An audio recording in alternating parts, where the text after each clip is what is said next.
ಚನ್ನಗಿರಿಯಲ್ಲಿ ನಡೆದಂತಹ ಪ್ರಕರಣದ ವಿಚಾರಕ್ಕೆ ಸಂಬಂಧಪಟ್ಟಂತೆ ನಮ್ಮ ಜೊತೆಗೆ ಮಾತಾಡೋದಕ್ಕೆ ಈಗ ದಾವಣಗೆರೆ SP ಉಮಾ ಪ್ರಶಾಂತ್ ಅವರ ಇದ್ದಾರೆ. ಅವ್ರನ್ನ ಕೇಳೋಣ. ಸದ್ಯಕ್ಕೆ ಈ ಒಂದು ವಿಚಾರಕ್ಕೆ ಸಂಬಂಧಪಟ್ಟಂತೆ ಏನು ನಡೀತಾ ಇದೆ ಅಂತ ಹೇಳಿ. ಮೇಡಮ್ ನಮಸ್ಕಾರ. ಸದ್ಯಕ್ಕೆ ಬೆಳಗ್ಗೆಯಿಂದ ಇಡೀ ರಾಜ್ಯದಲ್ಲಿ ಆಗ್ತಾ ಇರುವಂತಹ ಬೆಳವಣಿಗೆ ಮತ್ತು ಚನ್ನಗಿರಿಲಾದಂಥ ಬೆಳವಣಿಗೆ ಬಗ್ಗೆ ಚರ್ಚೆಯನ್ನು ಗಮನಿಸ್ತಾ ಇದ್ದೀವಿ. ತನಿಖೆಯ ವಿಚಾರವಾಗಿ ಏನೆಲ್ಲ ನಡೀತಾ ಇದೆ ಮೇಡಮ್? SP ಆಗಿ ತಾವು ವಿಚಾರದ ಬಗ್ಗೆ ರಿಯಾಕ್ಟ್ ಮಾಡೋದಾದ್ರೆ.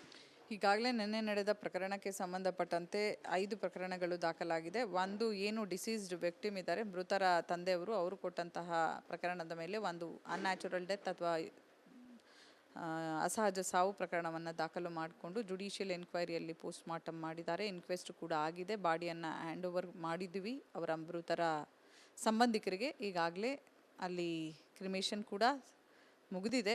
ಈಗ ಸದ್ಯಕ್ಕೆ ಪರಿಸ್ಥಿತಿ ಶಾಂತವಾಗಿದೆ. ಅದಲ್ಲದೆ ಏನು ನಮ್ಮ ಪೊಲೀಸ್ ಠಾಣೆಯ ಮೇಲೆ ಕಲ್ಲನ್ನು ತೂರಿದ್ರು, ಅದಕ್ಕೆ ಸಂಬಂಧಪಟ್ಟಂತೆ ಕೂಡ ಇದುವರೆಗೆ 4 ಕಂಪ್ಲೇಂಟ್ಸ್ಗಳನ್ನು ರಿಜಿಸ್ಟರ್ ಮಾಡಲಾಗಿದೆ.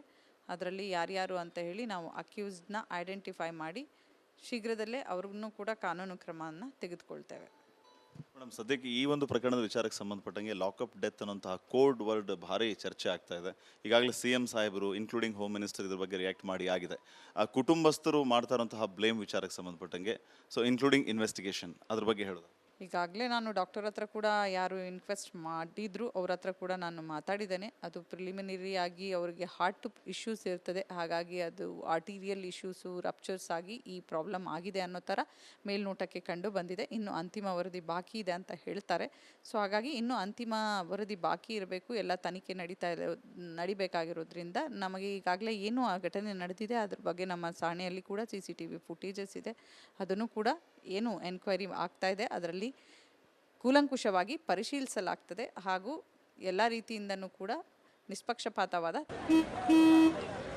ನಡಿ ಈಗ ಶುರು ಮಾಡೋಣ. ಕೇಸರಿಯಿಂದ ಮನೋಲ್ಲಾಸ ಮನಸ್ಸು ಮತ್ತೇರಿ ಕುಣಿದಾಡಿದೆ ನೋಡು, ಮನಸ್ಸು ಮತ್ತೇರಿ ಕುಣಿದಾಡಿದೆ ನೋಡು.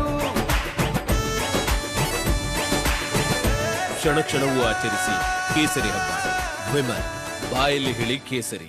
ತನಿಖೆಯನ್ನು ಮಾಡಿಸ್ತೇವೆ. ಮೇಡಮ್, ಯಾವ ವಿಚಾರಕ್ಕೆ ಸ್ಟೇಷನ್ಗೆ ಕರೆಸಿದ್ರಿ? ಅದಿಲ್ನ ಒಂದು ಮಡ್ಕಾ ಕೇಸ್ನ ಸಂಬಂಧವಾಗಿ ಸ್ಟೇಷನ್ಗೆ ಕರೆಸಿರ್ತೇವೆ. ಚನ್ನಗಿರಿಯಲ್ಲಿ ಮಟ್ಕಾ ದಂಧೆ ಇದೆ ಅಂತ ಇದೆಯಾ ಅನಿಸಿದೆ ಮೇಡಮ್, ಅಥವಾ ಇನ್ವೆಸ್ಟಿಗೇಷನ್ ಕಂಡು ಬಂದಾಗ ಇನ್ಫಾರ್ಮೇಶನ್ ಬಂದಾಗ ಮಾಡ್ತಾ ಇರ್ತೇವೆ. ಶಾಸಕರು ಹೇಳ್ತಾ ಇದ್ರು ಚನ್ನಗಿರಿಯಲ್ಲಿ ಮಟ್ಕಾ ದಂಧೆ ಆ ಥರ ಏನಿಲ್ಲ ಅಂತ ಹೇಳಿ. ಇಲ್ಲ ಅಂದರೆ ಯಾವಾಗ ಇನ್ಫಾರ್ಮೇಷನ್ ಬರ್ತದೆ ಆವಾಗ ನಮಗೆ ನಿನ್ನೆ ಇನ್ಫಾರ್ಮೇಷನ್ ಬಂತು. ಹಾಗಾಗಿ ಆ ಇನ್ಫಾರ್ಮೇಷನ್ ಮೇಲೆ ನಾವು ಕೇಸ್ ಮಾಡಲಿಕ್ಕೆ ಅಂತ ಹೇಳಿ ವಿಚಾರಿಸ್ತಾ ಇದ್ದೆ. ಮೇಡಮ್, ನಿನ್ನೆ ಈ ರೀತಿ ಒಂದು ಘಟನೆ ನಡೆದಾಗ ಪೊಲೀಸ್ ಸ್ಟೇಷನ್ ಮೇಲೆ ಅಟ್ಯಾಕ್ ಆದಂಥ ಟೈಮ್ನಲ್ಲಿ ಜನಸಾಮಾನ್ಯರ ಪ್ರಶ್ನೆ ಲಾ ಆ್ಯಂಡ್ ಆರ್ಡರ್ ಬಗ್ಗೆ, ಜೊತೆಗೆ ಆತಂಕದಲ್ಲಿಯೇ ಸಮಯ ಕೆಡುವಂತಹ ಪರಿಸ್ಥಿತಿ ಇದೆ. ಸೊ ಜನರ ಆತಂಕವನ್ನು ದೂರ ಮಾಡೋದಕ್ಕೆ ಜೊತೆಗೆ ಸದ್ಯಕ್ಕೆ ಏನು ಕ್ರಮ ಕೈಗೊಳ್ಳಲಾಗ್ತಾ ಇದೆ ಅನ್ನೋದ್ರ ಬಗ್ಗೆ ಸ್ವಲ್ಪ ಹೇಳ್ಬೋದು. ನೀವು ದಯವಿಟ್ಟು ಒಂದು ಮಾತನ್ನು, ಸೋಷಿಯಲ್ ಮೀಡಿಯಾ ಇದ್ದೀರಾ, ಎಲ್ರಿಗೆ ಮೆಸೇಜನ್ನು ಕೊಡ್ತಾ ಇದ್ದೀರಾ. ಒಂದು ರಿಕ್ವೆಸ್ಟ್ ಏನಂತ ಹೇಳಿದರೆ, ಏನಿದೆ ಆ ಪರಿಸ್ಥಿತಿನ ದಯವಿಟ್ಟು ಕರೆಕ್ಟಾಗಿ ನಾನು ಬೆಳಗ್ಗೆಯಿಂದ ಕೂಡ ನೋಡ್ತಾ ಇದ್ದೇವೆ. ಪರಿಸ್ಥಿತಿ ತುಂಬ ಶಾಂತ ರೀತಿಯಿಂದ ನೋಡಿದ್ದೇನೆ ಮೇಡಮ್, ನಾನು ನೋಡಿದ್ದೀನಿ. ಅದೇ ಈಗ ಜನರಲ್ಲಿರುವಂಥ ಒಂದು ಆತಂಕ ನಿಮ್ಮಿಂದ ಯಾಕಂದರೆ SP ಆಗಿ ನಿಮ್ಮಿಂದ ಒಂದು ಮೆಸೇಜ್ ಬೇಕು ಹೇಳ್ತಾ ಇದ್ದೇನೆ. ಅದಲ್ಲದೆ ಕೂಡ ನಿನ್ನೆ ಏನು ಘಟನೆ ಆಗಿತ್ತು ನಮ್ಮವರು ಸರಿಯಾಗಿ ಎಲ್ಲ ರೀತಿಯಿಂದ ಕೂಡ ನಿಭಾಯಿಸಿದ್ದಾರೆ. ಅದು ಯಾವ ರೀತಿ ಘಟನೆ ಆಗಿದೆ ಮತ್ತು ಅವ್ರು ಎಷ್ಟು ಹೊತ್ತು ನಮ್ಮ ಠಾಣೆಯಲ್ಲಿ ಇದ್ದರು, ಅಲ್ಲ ಅಷ್ಟೊತ್ತು ಇದ್ದಿದ್ದ ಹೊತ್ತಲ್ಲೂ ಕೂಡ CCTV ಸರ್ವೆಲೆನ್ಸಲ್ಲೇ ಇದ್ದರು. ಎಲ್ಲವನ್ನೂ ನಾವು ಅವರ ವಿಕ್ಟಿಮ್ಸ್ ಅವ್ರ ಕಡೆ ಅವರಿಗೆ ತೋರಿಸಿದ್ದೇವೆ. ಅವರು ಕೂಡ ಆಲ್ಮೋಸ್ಟ್ ಕನ್ವಿನ್ಸ್ ಆಗಿದ್ದರು. ಅದಲ್ಲದೆ ಅದ್ರ ಜೊತೆಗೆ ನಮಗೆ ಯಾರು ಮುಖ್ಯ ಲೀಡರ್ಸ್ ಇದ್ದರು ಅವರು ಕೂಡ ಅಲ್ಲಿದ್ದರು. ಬಟ್ ಆಲ್ಮೋಸ್ಟ್ ಏನೋ ಡಿಸ್ಪರ್ಸ್ ಆಗಬೇಕಾದ್ರೆ ಅಲ್ಲಿದ್ದಂತಹ ಕೆಲವು ಕಿಡಿಗೇಡಿಗಳು ಈ ಕೃತ್ಯವನ್ನು ಮಾಡಿರ್ತಾರೆ. ಅವರು ಯಾರು ಅಂತ ಹೇಳಿ ಖಂಡಿತ ನಾವು ಫೈಂಡ್ ಔಟ್ ಮಾಡಿ ಅವ್ರ ಮೇಲೆ ನಿರ್ದಾಕ್ಷಿಣ್ಯವಾಗಿ ಕ್ರಮವನ್ನು ತೆಗೆದುಕೊಳ್ತೇವೆ. ನೀವು must have seen hardly 5 to 10 ಮಿನಿಟ್ಸಲ್ಲಿ ನಮ್ಮವರು ಇಡೀ ಕ್ರೌಡನ್ನು ಎಲ್ಲ ಡಿಸ್ಪರ್ಸ್ ಮಾಡಿ ಶಾಂತಿಯನ್ನು ಪರಿಸ್ಥಿತಿಯನ್ನು ನಿಯಂತ್ರಣಗೊಳಿಸಿದ್ದಾರೆ. ಸೊ ಯಾವುದೇ ರೀತಿಯಾದಂಥ ಇದು ಸಡನ್ನಾಗಿ ಅವರು ಉದ್ರೇಕಗೊಂಡು ಆಗಿದಂತಹ ಘಟನೆ ಬಿಟ್ಟರೆ ಅದಾದಮೇಲೆ ಪರಿಸ್ಥಿತಿ ಎಲ್ಲ ರೀತಿಯಿಂದಲೂ ಕೂಡ ಹತೋಟಿಯಲ್ಲಿದೆ, ನಿಯಂತ್ರಣದಲ್ಲಿದೆ. ಇನ್ನು ಮುಂದೆನೂ ಕೂಡ ಇದೇ ರೀತಿಯಾಗಿ ಇರ್ತದೆ. ಎಲ್ಲ ರೀತಿಯಾದ ನಮ್ಮ ಹಿರಿಯ ಅಧಿಕಾರಿಗಳು ಕೂಡ ಈಗಾಗಲೇ ಭೇಟಿ ಕೊಟ್ಟಿದ್ದಾರೆ. ಪರಿಸ್ಥಿತಿ ಈಗ ಎಲ್ಲ ರೀತಿಯಿಂದನೂ ಕೂಡ ಶಾಂತ ರೀತಿಯಿಂದಿದೆ. ಬಂದೋಬಸ್ತು ಕೂಡ ಇದೇ ರೀತಿಯಾಗಿ ಮುಂದುವರಿತದೆ ಇನ್ನು 1-2 ದಿವಸದವರೆಗೆ. ಒಂದು ಫೈನಲ್ ಕ್ವಶನ್, ಆ ಮರಣೋತ್ತರ ಪರೀಕ್ಷಾ ವರದಿ ಬಂದ ಬಳಿಕ ತನಿಖಾ ಸತ್ಯತೆ ಗೊತ್ತಾಗುತ್ತೆ. ಸೊ ಸತ್ಯದ ವಿಚಾರವಾಗಿ ಈಗಾಗಲೇ ತಾವು ಕೂಡ ಇನ್ವೆಸ್ಟಿಗೇಟ್ ಮಾಡ್ತಾ ಇದ್ದೀರಿ, ಏನೆಲ್ಲ ನಿರೀಕ್ಷೆ ಮಾಡ್ಬೋದು? What we can expect from this? ಹಾಗಾಗಿ ಪೊಲೀಸರಲ್ಲಿ ನೀವು ಖಂಡಿತ ನಂಬಿಕೆ ಇಡಬೇಕು. ಎಲ್ಲರೂ ಕೂಡ ಕಾನೂನನ್ನು ಗೌರವಿಸ್ತೇವೆ. ಕಾನೂನು ಮುಂದೆ ಎಲ್ಲರೂ ಕೂಡ ಒಂದೇ. ಹಾಗಾಗಿ ಇದರಲ್ಲಿ ಖಂಡಿತ ನಿಷ್ಪಕ್ಷಪಾತವಾದ ತನಿಖೆ ನಡೀತದೆ.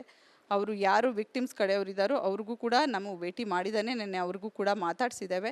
ಸೊ ಈ ಒಂದು ಪ್ರಕರಣದಲ್ಲಿ ಎಲ್ಲ ರೀತಿಯಿಂದನೂ ಕೂಡ ಒಳ್ಳೆ ರೀತಿಯಾದ ತನಿಖೆ ಆಗ್ತದೆ. ಏನು ನ್ಯಾಯ ಸಿಗಬೇಕೋ ಅದು ಸಿಗ್ತದೆ. ಅದರ ಜೊತೆಗೆ ನೀವು ಮಾಧ್ಯಮದವರು ಕೂಡ